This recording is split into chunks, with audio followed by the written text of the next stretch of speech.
Riyadh தொலாயா முகாமின் 6ஆம் இலக்க எக்ஷிட் முகாமில் தங்கியிருந்த இலங்கை பணிப்பெண் ஒருவரை உயிரிழந்துள்ளார். ஹட்டன் மஸ்கெலியாவைச் சேர்ந்த 39 வயதான பழனியாண்டி கற்பகவள்ளி என்ற பெண்ணை இவ்வாறு உயிரிழந்துள்ளதாக தெரிவிக்கப்பட்டுள்ளது.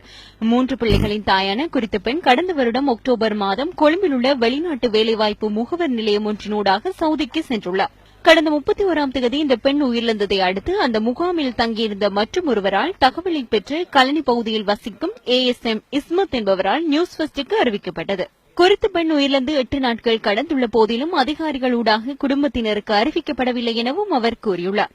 போன மாசம் 26ஆம் தேதி எங்களுக்கு கால் எடுத்து சொன்னாங்க, இல்லாம எங்களை அடிக்கிறாங்க, தும்புகொட்டை கம்பளை அடிக்கிறாங்க, அம்மா கம்பியை குச்சி சுட போறாங்க.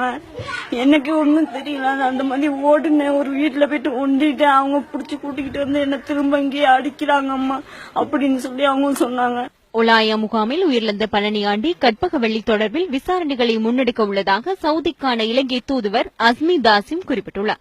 எவ்வாறாயினும் மரணத்திற்கான சரியான பதிலை வழங்க வேண்டும் எனவும் சடலத்தை நாட்டிற்கு கொண்டுவர நடவடிக்கை எடுக்க வேண்டும் எனவும் உறவினர்கள் கோரிக்கை விடுக்கின்றனர். அவங்களுக்கு தேவைப்பட்ட சாமான வாங்கிக்கிறேன்னு சொன்னாங்க.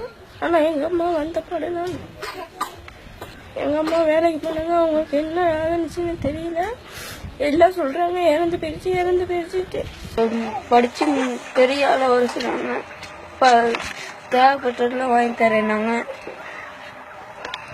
எங்க அம்மா இருக்காங்களா என்னன்னு தெரியல. எங்க அம்மா உயிரோட இருந்தா எங்களுக்கு பாக்குறது பேசுறது இல்லாட்டி எங்க அம்மாட்டே